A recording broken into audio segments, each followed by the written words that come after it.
Sejam bem-vindos à nossa aula do número 4 do curso de Introdução à Linguagem Web.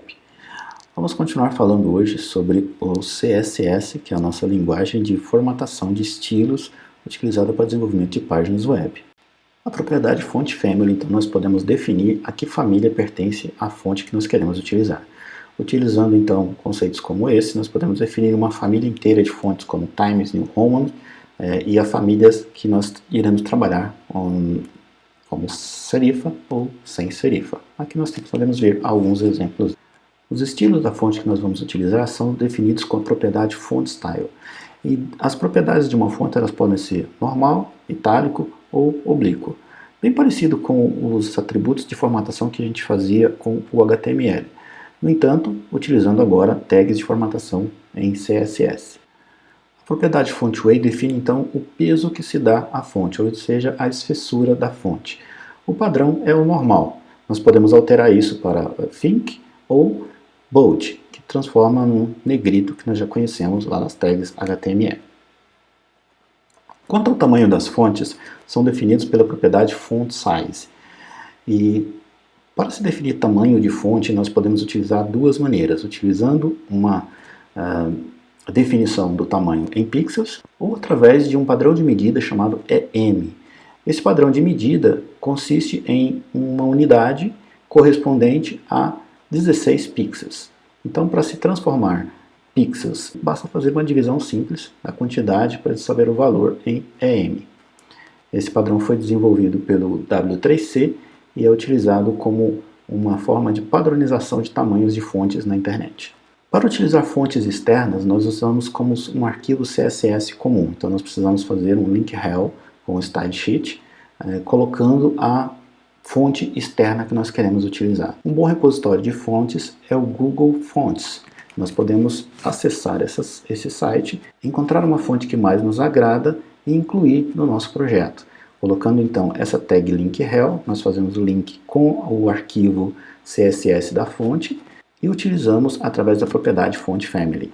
Quanto às imagens de fundo ou background, nós podemos utilizar padrões de imagens ou simplesmente utilizamos cor através do background color, uma propriedade apenas que vai definir uma cor para o fundo. Colocar imagem, nós precisamos da propriedade background image, tá? Que vai especificar uma imagem que você vai utilizar como plano de fundo. Se ela for menor que a minha janela, eu posso criar alguns comportamentos para ela para repetir essa imagem no plano de fundo, repetir horizontalmente, repetir verticalmente ou através da tag noRepeat para que ela simplesmente seja uma única aplicação. Dentro da propriedade background image eu defino qual é o caminho da imagem e através da background repeat eu coloco a repetição ou não dessa imagem no plano de fundo. Elementos flutuantes ou propriedade float são utilizados quando nós queremos posicionar elementos em relação à página. Nesse exemplo, a tag figure ela contém uma imagem e uma legenda e um texto. Quando eu coloco ele aplicado dessa maneira, nós podemos ver o resultado final, essa imagem aqui embaixo. Tá? A imagem vai ser posicionada acima e o texto vai ser colocado logo abaixo. Como eu quero que esse texto faça um contorno em volta dessa imagem, eu vou aplicar então uma propriedade em torno da figure, do objeto figure, para que o texto respeite os limites dele e consiga fazer essa indentação correta. Então aqui na regra de CSS, para a figure, eu vou definir a propriedade float como left, dizendo que a minha figura será do tipo flutuante à esquerda. E assim eu consigo definir que ela vai ser fixada à esquerda e o texto é colocado em volta da imagem. Nós criamos através da propriedade margem um espaço de 10 pixels colocados à direita da imagem e abaixo da imagem. Vamos então aos nossos exemplos práticos de hoje. Definir a tag da fonte, são aplicações de regras CSS. Então eu posso definir que todas as minhas fontes terão essa mesma aplicação de family se eu colocar uma regra body. Então ela vai valer para todos. Então definindo aqui uma fonte, se eu colocar uma regra valendo para a tag body, estou fazendo a aplicação de uma regra que vai valer para todo essas fontes. Se eu colocar aqui font family Arial, lembra que o nosso padrão não é aquela aqui está como Times New Roman. Eu mudando essa fonte para cá, a gente vê que as fontes elas são alteradas totalmente para Arial. Todas as fontes. Por quê? Porque eu apliquei isso dentro da minha tag Body. Se eu quiser utilizar uma fonte externa, acessando aqui então fontes.google.com, nós vamos poder clicar aqui e escolher a fonte que eu quero trabalhar. Existem várias opções de fonte, você pode pesquisar sobre essas famílias de fonte aqui, tem algumas características sobre ela. Essas fontes então são listadas, depois que você escolhe, você pode clicar ainda sobre elas e visualizar uma aplicação dessa fonte em vários estilos. Vários estilos de fontes são colocados aqui, são demonstrados como elas são aplicadas.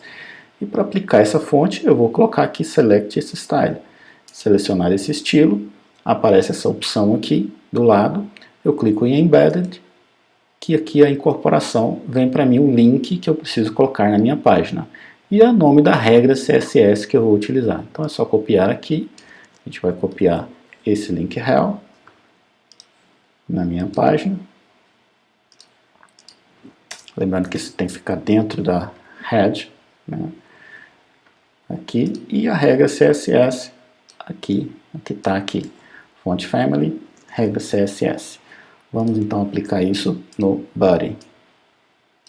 Font Family, limonada, que é o nome da fonte. Aqui é o tipo dela, né, o estilo dela, cursivo, que eu escolhi aqui.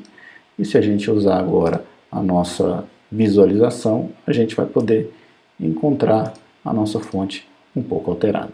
Assim nós podemos então utilizar fontes que são um pouco diferentes do normal, do padrão dos computadores. Quanto ao tamanho da fonte, lembre-se, nós utilizamos a propriedade Font Size. A Font Size eu posso dizer aqui através dessas palavras reservadas, large, larger, medium, mas eu posso ainda definir um tamanho para ela, 30 pixels diretamente. Com isso, as nossas fontes serão aplicadas com esse tamanho. Se eu colocar aqui 10 pixels, atualizando, as fontes foram definidas como 10. Lembrando que essa unidade de medida pixel ela também pode ser utilizada em EM. EM é uma unidade que corresponde a 16 pixels. Então, se eu colocar aqui 1 EM, quer dizer que essa medida vai ser do tamanho de 16. 2 EM vai ser do tamanho de 32. E assim por diante. Você pode colocar até valores menores, 0.5, 0.5 EM, que equivale à metade da unidade de 16, que equivale a uma fonte de tamanho 8 pixels. Você pode acompanhar na apostila todas essas tags que nós vimos anteriormente, colocando as opções, utilizando as propriedades para alterar esses tamanhos, cores. Nós vimos algumas como cor aqui na aula passada, mas ainda podemos definir mais propriedades aqui, como weight, que corresponde ao peso dessa fonte. Se eu colocar aqui bold, quer dizer que o meu tag P, os parágrafos, serão em negrito, ou ainda normal, que é o padrão da minha fonte. Sobre a propriedade Background Color, nós já fizemos um exemplo dela na aula passada. Lembra que nós criamos essa regra de classe aqui centralizado e ela utilizava esse recurso Background Color para definir uma cor de fundo de um elemento. Agora, se você quiser colocar uma imagem de fundo, nós vamos utilizar uma Background Image, que é a propriedade que nós vamos utilizar. Então, vou definir aqui o nosso Background Image aqui para o nosso body, quer dizer que vai valer para toda a minha página, todo dentro desse componente. E no momento que eu colocar aqui o nome de uma imagem, vai ser o endereço dessa imagem, eu vou usar esse padrão URL e passar para ele aqui e o nome da imagem que eu vou utilizar. Eu vou usar essa imagem aqui, brasão.png, que corresponde ao logotipo da universidade, e vou pedir para ele atualizar. Observe que ele repetiu essa imagem, que é uma imagem pequena, por toda a minha página. Se eu quiser mudar o comportamento disso, lembra que nós vimos ali que nós temos a background repeat. Usamos essa propriedade e definimos qual é o comportamento dela. Se eu colocar no repeat, ela vai simplesmente deixar de repetir e vai aplicar apenas uma vez. Posso colocar essa opção aqui também, repeat x, e ela vai aplicar a repetição apenas no eixo horizontal, ou ainda repeat Y, que vai ser aplicada somente na vertical. Se você não quiser repetição, no repeat. Assim, ele vai aplicar uma única vez. Se eu não quiser que ela seja posicionada aqui, eu quiser mudar a posição dela, eu ainda tenho uma outra opção. Você pode encontrar isso lá na apostila, na página 42. Você vai ver a background position. E o que nós podemos passar para a background position? O local onde nós queremos que essa imagem seja repetida. Então, top. O local que ela vai ser aplicada. Estou colocando para a direita, no topo. Atualizando. Agora a gente vai ver que ela apareceu aqui. E se eu colocar aqui, bottom, à direita, a parte de baixo, nós vamos ver que ela já aplicou aqui embaixo. Por que não aqui embaixo? Porque eu não tenho nada daqui para baixo, né? A nossa tag body ela termina aqui, depois do nosso item. Aqui eu não tenho mais nada. Depois dos nossos elementos aqui eu não tenho mais nada, então ela vai ser aplicada aqui. Claro que se eu tiver mais objetos dentro desse body, eu faço ele descer mais aqui. Aí sim vai ser aplicada corretamente na parte inferior e aí não vai sobrepor o nosso texto. Quanto aos elementos flutuantes, tem um texto que a gente viu lá agora há pouco, eu posso colocar uma imagem em algum ponto desse meu texto e o meu texto ele dá a volta, né, nessa imagem que eu colocar. Para isso eu utilizo a propriedade float. Esse é o mesmo código que está na apostila. Aqui está falando eu estou criando uma div nada mais é do que um container, ele não tem qualquer reflexo no meu código HTML, além de criar um container para aplicação de CSS e manipulação através disso. E aqui nós temos uma tag figure, que eu vou adicionar uma imagem com uma legenda. Tá? Lembra que aqui está apontando para IMG, dentro de uma pasta IMG, o nome da imagem. Eu vou alterar isso aqui para logo UniRV. Eu apaguei a regra de parágrafo aqui para poder não refletir nesse exemplo.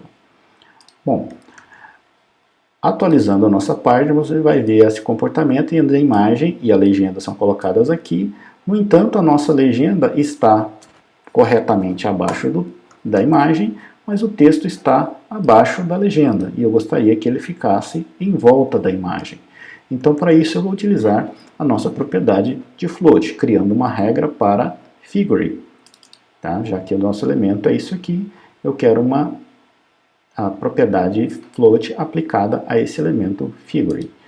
Então, nós vamos criar nossa regrinha, viemos aqui no nosso CSS, eu vou criar aqui uma regra que se aplica a figure. O que nós precisamos definir? Apenas a propriedade float. Eu posso até colocar diretamente aqui float left. Isso vai fazer com que a nossa imagem já esteja colocada à direita, salvando aqui. Observe que o nosso texto já passou para a direita e a imagem à esquerda. Tá? Já foi posicionado. Se você quiser diminuir esse espaço entre a imagem e o texto, você vai trabalhar com isso através do nosso margin. Então é só definir a propriedade margin aqui. O margem pode ser definido em 4 posições: esquerda, direita, superior e inferior. Trabalhando então com as propriedades margin top, margin left, dá para a gente ver elas aqui, ou ainda declarando todas de uma vez através de uma única linha com a propriedade margin. Então se eu colocar aqui 0, 10 pixels, depois espaço 10 pixels novamente e espaço 0, eu estou definindo então margem superior é 0, a minha margem inferior 10, a minha margem direita são 10 e a minha margem esquerda 0. Atualizando isso aqui, a gente vê que agora posicionou aqui o texto em volta da nossa imagem. Bom, esses são os nossos exemplos da nossa videoaula de hoje. Na nossa próxima aula a gente vai ver mais algumas propriedades de formatação e posicionamento de elementos com CSS. Até a próxima!